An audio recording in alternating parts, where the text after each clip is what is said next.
Bom, nós tentamos a todo custo ter um outro candidato à direita, né, para que quem fosse no segundo turno em 2018 não fosse Jair Bolsonaro.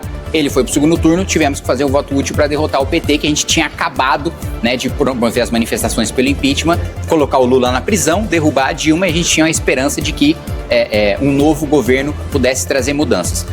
O nosso rompimento, né, com o Bolsonaro, e eu quero deixar claro, nunca fui um deputado da base do governo Bolsonaro, sempre fui independente, da independência fui para a oposição. Por quê? Porque ele próprio descumpriu as suas promessas de campanha. No primeiro ano de mandato do Bolsonaro, eu vi ele acabar com a Lava Jato, nomeando um procurador-geral da República petista, que proibiu modelos de força-tarefa como o da Lava Jato.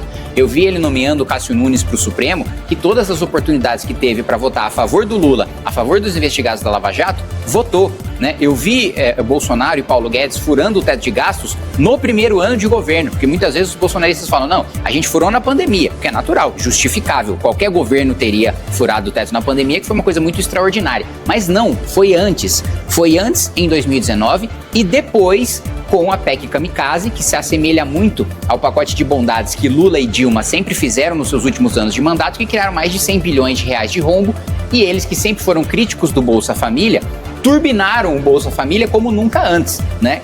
Criando um rombo fiscal sem ter a receita suficiente para fazer isso com a PEC Kamikaze no último ano de mandato. Então, mesmo na principal pauta deles, que era a segurança pública, não houve nenhum projeto para endurecimento de penas. Não houve, pelo contrário. Quando o Sérgio Moro mandou o pacote anticrime, a base do governo Bolsonaro votou a favor de uma emenda do deputado Marcelo Freixo, do PSOL, que criava o juiz de garantias. E o Bolsonaro sancionou porque o juiz de garantias ia beneficiar o Flávio, seu filho, que roubou dinheiro da Assembleia Legislativa do Rio de Janeiro, fez parte do mesmo escândalo do PT, aliás, porque o presidente da Alerj era o André Siciliano, que depois foi trabalhar na Gleisi Hoffmann, agora no governo Lula, e Flávio Bolsonaro estava sob o comando de um deputado petista e juntos roubaram dinheiro na Assembleia Legislativa do Rio de Janeiro. E Jair Bolsonaro, para blindar o próprio filho desse escândalo, favoreceu todos os criminosos do país, sancionando o juiz de garantias, e não aprovou nenhum grande projeto de aumento de pena. Eu, um deputado sozinho, de um partido que tem uma bancada de um homem só, sendo de oposição, consegui aprovar e ser sancionado agora o projeto de aumento de pena de furto, roubo e receptação.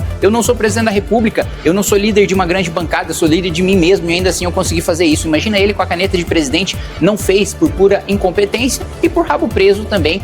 Nós aprovamos também, na legislatura do Jair Bolsonaro, o fim das decisões monocráticas, a obrigatoriedade de submeter as decisões monocráticas ao Pleno do Supremo. Ele vetou a pedido de Dias Toffoli. Então, isso a família Bolsonaro não fala, que uma das principais medidas, né, que são defendidas como contenção do Supremo, que é o fim das decisões monocráticas, nós aprovamos. E só não está em vigor porque o Bolsonaro vetou a pedido do Dias Toffoli, que ele se dizia grande inimigo, mas aí nos bastidores ia assistir junto o jogo do Palmeiras no Palácio do Planalto com o Dias Toffoli. Então, essa é a razão de apontar todas essas incoerências, de apontar o despreparo, de apontar a falta de compromisso com a verdade, com as próprias propostas de Jair Bolsonaro, que levou a gente aí à oposição. E a constatação também de que nós, com as manifestações pelo impeachment, entregamos um país com o PT destruído, que escondia o vermelho e a estrela do partido nas eleições de 2016, com Lula preso, inelegível, e Bolsonaro nos devolveu um país com Lula presidente da República e o PT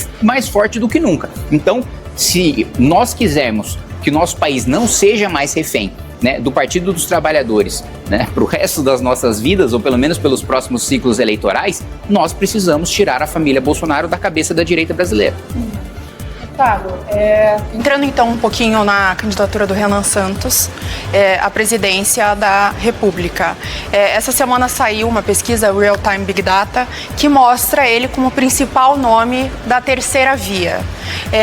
Porém, o maior eleitorado dele é o público rico, elitizado do país. Como que vocês pretendem conquistar a outra parte do eleitorado, o público pobre, a baixa renda, que é a maior parte do eleitorado do Brasil? Ou seja, vocês conversam só com um nicho. Como vocês pretendem dialogar com o restante do país e ser conhecido no restante do país?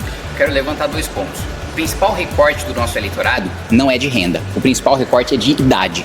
Os jovens, pobres e ricos, em regra, estão com o partido Missão, estão com a pré-candidatura do Renan Santos, né? Entre 16 e 24 anos, nós estamos em primeiro lugar, com o Renan tendo mais de 80% de desconhecimento. Primeiro lugar em todas as faixas de renda. Então, o primeiro ponto, o recorte do nosso partido inicial é geracional. Nós somos o primeiro partido que dialoga e representa a geração Z, em sua maioria.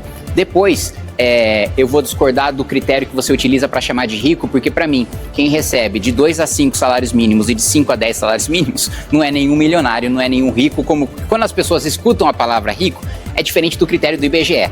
Para o IBGE, né, uma pessoa que ganha 5 salários mínimos é rico porque a gente está num país miserável, né? Mas quando na realidade 5 salários mínimos, um gerente de McDonald's nos Estados Unidos recebe mais do que isso, né? Mas quando a gente vê os critérios da população em geral... Só uma correção que é o dado da pesquisa que eu trouxe aqui, não é a minha opinião sobre... Não, perfeito. Mas o dado da pesquisa Real Time Big Data que saiu essa semana. É por isso que eu estou explicando, porque esse critério de rico é utilizado pelo IBGE, né? Que você está utilizando como jornalista e todos os jornalistas utilizam esse critério. Mas só para explicar, porque quando a pessoa escuta rico, parece que nós temos um grande apoio entre milionários e se a gente tivesse, não era nem 1% da pesquisa que a gente não tem essa quantidade de milionário no Brasil. Então, o primeiro recorte é geracional. Segundo, é natural que a gente tenha mais acesso e mais conhecimento, né, nas camadas mais pobres da população, quando o Renan estiver nos debates da TV. Inclusive, espero que tenha um debate na Rede TV e que ele esteja presente, porque vai alcançar o grande público. Ele nunca